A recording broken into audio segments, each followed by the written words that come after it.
അദ്ദേഹത്തെ പോലെ ഒരു വിശ്വപൗരനാണ് തരൂര്, എഴുത്തുകാരനാണ്.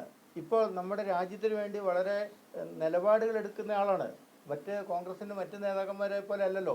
തരൂര് വളരെ വ്യത്യസ്തതയുടെ കാര്യങ്ങൾ ചെയ്യുന്ന ആളാണ്. അതുകൊണ്ടൊക്കെയാണ് അദ്ദേഹം ഇതിന് വരും, അല്ല ഇതിന് അർഹനാണ് എന്ന് നമ്മുടെ ജൂറിക്ക് തീരുമാനമെടുക്കേണ്ടി വന്നത്. ഞങ്ങൾ സ്വാതന്ത്ര്യ സമരം ആയിട്ട് ബന്ധപ്പെട്ടുള്ള ഒരു വലിയ ത്യാഗം സഹിച്ച ആളാണ് വീർ സവർക്കർ. അദ്ദേഹത്തിൻ്റെ പേരിൽ ഇവിടെ തമസ്കരിക്കപ്പെട്ട ഒരു പേരാണ് അദ്ദേഹത്തിൻ്റെ. ആ ചരിത്രത്തിൽ നിന്ന്, ആ ചരിത്രം ക്രിയേറ്റ് ചെയ്തതൊക്കെ വേറെ അറിയാമല്ലോ നിങ്ങൾക്ക്, ആരാണ് ചെയ്തത്, അതെങ്ങനെയൊക്കെയുള്ള അദ്ദേഹത്തെയൊക്കെ മാറ്റി നിർത്താൻ ശ്രമിക്കുകയാണല്ലോ, ഹിന്ദുത്വ എന്നൊക്കെ പറഞ്ഞിട്ട്. അപ്പം അദ്ദേഹത്തിൻ്റെ പേരിൽ ഒരു അവാർഡ് നമ്മൾ തീരുമാനിച്ചപ്പോൾ ഇതിനകത്ത് യാതൊരു രാഷ്ട്രീയവും ഞങ്ങൾ കണ്ടിട്ടില്ല. അപ്പോൾ അങ്ങനെയാണെങ്കിൽ ഇന്ദിരാഗാന്ധിയുടെ സമയത്തല്ല ഇദ്ദേഹത്തിന് ഒരു സ്റ്റാമ്പ് ഇറക്കിയത്. അപ്പോൾ ഇവർ കോൺഗ്രസ് ഇദ്ദേഹത്തെ ഇപ്പോഴാണല്ലോ എതിർക്കുന്നത്. ഈ അടുത്ത സമയത്ത് നവകോൺഗ്രസ്സുകാരാണല്ലോ ഇദ്ദേഹത്തെ എതിർത്ത് തുടങ്ങിയത്. അതിനു മുമ്പ് ഈ വിഷയങ്ങളൊന്നും ഇല്ലല്ലോ. നെഹ്റു പറഞ്ഞിട്ടുണ്ടല്ലോ ഇദ്ദേഹത്തിൻ്റെ ത്യാഗം മഹത്തരമായിരുന്നു എന്ന് അദ്ദേഹം പറഞ്ഞിട്ടുണ്ടല്ലോ.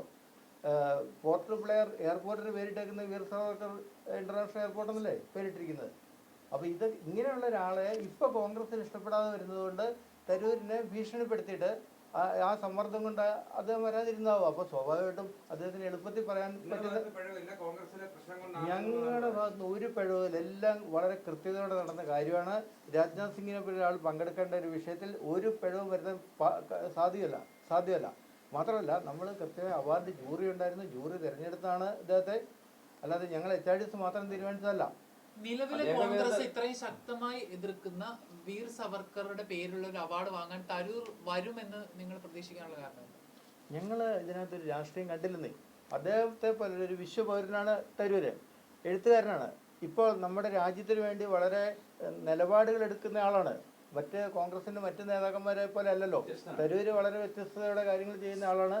അതുകൊണ്ടൊക്കെയാണ് അദ്ദേഹം ഇതിന് വരും, അല്ല ഇതിന് അർഹനാണ് എന്ന് നമ്മുടെ ജൂറി തീരുമാനമെടുക്കേണ്ടി വന്നത്. തരൂർ പറഞ്ഞ നുണകളെ പൊളിച്ചെടുക്കാനുള്ള ഈ വാർത്താ സമ്മേളനത്തിൽ തരൂരിനെതിരെ പോയിന്റ് ചെയ്ത് പറയാൻ പറ്റുന്ന തെളിവുകൾ എന്തൊക്കെയാണ്? ഞങ്ങൾ ജോസഫ് ഒരു കാര്യം മനസ്സിലാക്കൂ, ഞങ്ങളൊരു മത്സരത്തിന് നിൽക്കുന്നവരല്ലോ, ഞങ്ങളൊരു NGO അല്ലേ. നമ്മൾ ഒരു അവാർഡ് തീരുമാനിക്കുന്നു, അതിനകത്ത് തരൂർജി വന്നില്ല എന്ന് പറഞ്ഞാൽ എന്തെങ്കിലും സംഭവിക്കുമോ?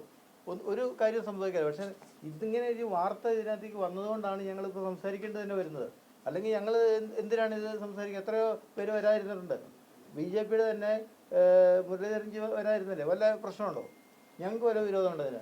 തരൂരിത് നിഷേധിക്കുമ്പോൾ പോലും ഞങ്ങൾ ഉറച്ചു വിശ്വസിക്കുന്നു അദ്ദേഹം ഈ അവാർഡിന് അർഹനാണ് എന്ന് തന്നെയാണ് ഞങ്ങൾ ഇപ്പോഴും ഉറച്ചു വിശ്വസിക്കുന്നത്. അതുകൊണ്ടാണ് ഞങ്ങൾ അദ്ദേഹത്തെ ക്ഷണിച്ചത്. പക്ഷേ വേറൊന്ന്, ഇപ്പൊ ഇതൊരു വിവാദത്തിലേക്ക് കൊണ്ടുവരാനായിട്ടോ അല്ലെങ്കിൽ ഇങ്ങനെ ഒരു അവാർഡ് സംഘടിപ്പിക്കുമ്പോൾ വിവാദം ഉണ്ടാക്കാൻ വേണ്ടിയിട്ട് ഒരിക്കലും ഞങ്ങൾ ഉദ്ദേശിച്ചിട്ടില്ല. അത് യാദൃച്ഛികമായി സംഭവിച്ചതാണ്. അത് എവിടെ നിന്നാണ് അതിന്റെയൊക്കെ ഉത്ഭവം എന്നുള്ളത് നിങ്ങളും കൂടെ അന്വേഷിച്ച് മനസ്സിലാക്കേണ്ട കാര്യം. തരൂരിന് ഈ അവാർഡ് പലർക്കും മറ്റു കാര്യങ്ങളൊക്കെ തരൂരിന് എത്തിക്കുമോ അല്ലെങ്കിൽ തരൂരിന് കൊടുക്കുമോ? അല്ല, ഇനിയിപ്പോൾ ഞങ്ങൾ എത്തിച്ചു കൊടുത്താൽ അത് മേടിക്കോ അറിയില്ല. ഔദ്യോഗികമായിട്ട് നിങ്ങൾക്ക് നിരസിച്ച റിപ്പോർട്ടൊന്നും ഇതേവരെ ഇന്ന് വരെ അറിയിച്ചിട്ടില്ല.